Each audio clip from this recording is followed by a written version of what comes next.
welcome to Michelle Reads Books. Today we are looking at the first volume of the Work and the Glory series, and this volume is entitled Pillar of Light, and this is by Gerald N. Lund. Now this book is very steeped in Mormon history, so if you are interested in that, please continue listening. If not, that's fine. You don't have to watch the whole thing. But this one is really interesting in that it sets up a family to follow like events of church history. So it's historical fiction. So let's take a look at the first volume. There are a total of 9. I have only read 6 so far, so only, but they're quite long. This one was just under 12 hours, and this is the shortest one. So be aware, these are all very, very long. But I'll give you a summary and then my opinion. This volume covers 3 years, 1827 to 1830. The story begins with the Steed family, parents Benjamin and Mary Ann, and their children, Joshua, Nathan, Melissa, Rebecca, and Matthew, adjusting to life as newcomers in Palmyra, New York. Struggling to clear their land and plant crops, Benjamin follows the advice of his neighbor, Martin Harris, and hires the respected, hard-working Smith brothers to help on the farm. Soon after, Joshua Steed visits the local dry goods store and becomes instantly smitten with the owner's beautiful daughter, Lydia McBride. Later at the farm, Joshua, Nathan, and young Matthew bond with their new friends, Joseph and Hiram Smith, over a lively game of stick pulling. Nathan soon meets Lydia outside the store and is equally captivated. Another long day of farm work, Nathan walks partway home with Joseph and Hiram. Intrigued by local taunting he has witnessed, Nathan asks Joseph about it. Joseph shares his story, which church members will instantly recognize as the first vision. Nathan relays this incredible account to his mother, Mary Ann, who believes it completely. Family tensions rise when Melissa teases Joshua about his crush on Lydia just before a neighborhood barn raising. At the event, Lydia flirts with others and ignores Joshua. Hurt and angry, Joshua falls in with a rough crowd scheming to find out about Joseph Smith's rumored gold plates. They offer him alcohol and warn him to stop associating with the Smiths. Joshua fails to return home that night, deeply angering his father. The next day, Joshua wakes up with a severe hangover but manages to meet Lydia, who delayed attending Easter services to see him. They confess their mutual attraction, and Joshua promises to visit her while she stays with her aunt. However, upon returning to the farm, Joshua gets into a massive argument with Benjamin over Joseph Smith and local rumors. Declaring he is leaving home, Joshua storms out, prompting Benjamin to fire the Smith brothers. Worried by days of silence, Mary Ann sends Nathan into town to find Joshua. Nathan's search leads him to Lydia's aunt's house, where he discovers Lydia singing in an orchard. The two bond instantly, until an annoyed Joshua interrupts them. Though bothered by his brother's interest in Lydia, Joshua avoids a fight and promises to consider visiting home. Later, Lydia and Joshua meet secretly but argue over his family estrangement. Worried by his move to a seedy part of town and his new ties to the troublemaking Murdoch brothers, Lydia questions his choices. They share their first kiss, before Lydia slips away, fearing her parents will discover the romance and exile her to relatives in Boston. While shopping at the McBride store, Nathan runs into Joshua and invites him to Sunday dinner. Outside, Nathan crosses paths with Emma Smith just as the Murdoch brothers arrive to harass her. Nathan chivalrously defends Emma until Joseph returns. Afterwards, Nathan is upset that Lydia watched the commotion without intervening, while Joshua is furious at Nathan for defending the Smiths. Seeking clarity, Nathan visits the Smith home. Joseph reveals that the angel Moroni visited him 4 years ago and that the timeline is now complete. He will retrieve the gold plates from the woods the following week. Nathan shares this with his mother and Melissa, who both believe, though Benjamin remains entirely unconvinced. The next day, Lydia visits the farm to apologize for her passivity. She confesses to Nathan that she's no longer interested in Joshua and plans to break up with him. Driven by greed, Joshua plans to join the Murdoch gang in an ambush to steal the gold plates from Joseph.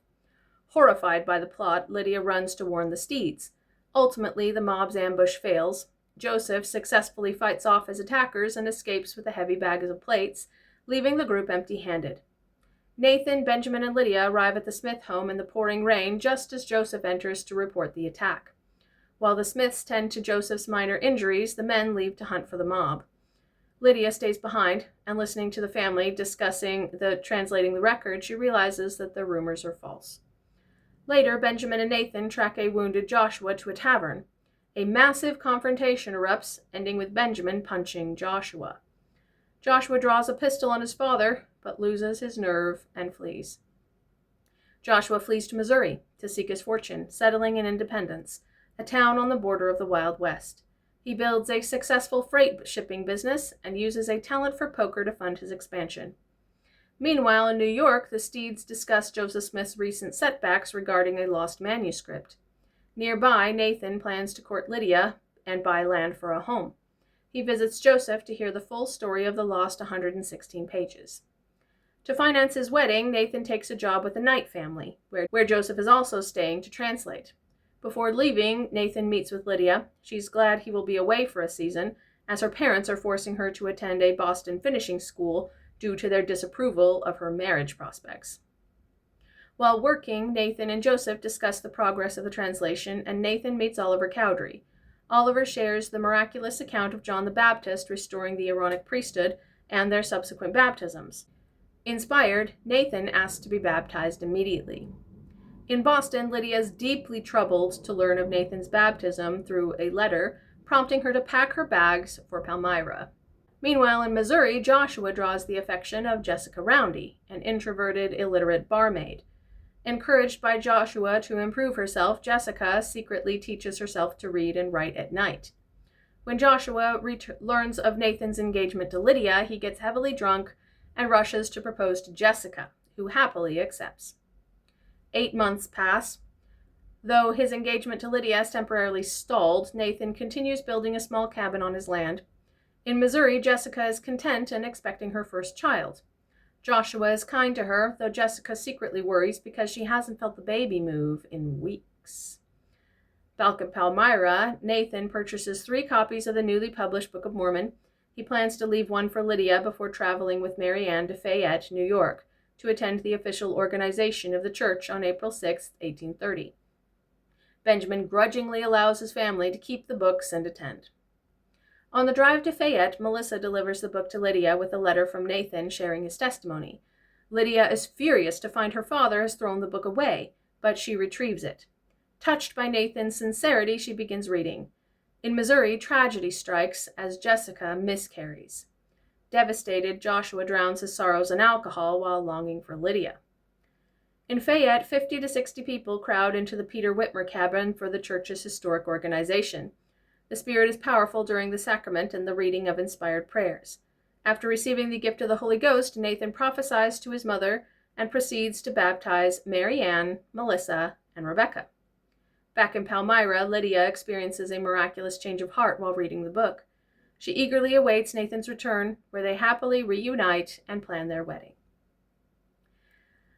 All right, what do I think of it? Well, there's something about it. I do like the attention to detail of the history. I think that is very well done. What I don't like, the number of coincidences, the sheer number of coincidences is kind of irritating. It's like, oh, you just happen to be in Independence, Missouri, do you? Yeah, obviously that's setting up for the next book, but it's just so obvious where they're going with this. And also, like, that the family is so very divided and that it feels very almost cartoonish in the way that people are. It's like Nathan is the good son and Joshua is the bad son. You see what I mean? Like, it's very stereotypical, and so the characterizations are quite weak, in my opinion. I think that the descriptions of the people and the things that they choose to do, even people who were kind of on the fence, once they make a decision to join the church, it's suddenly like, oh, light goes on and, they're a completely different person. And I don't really like that. I think that it's not very realistic.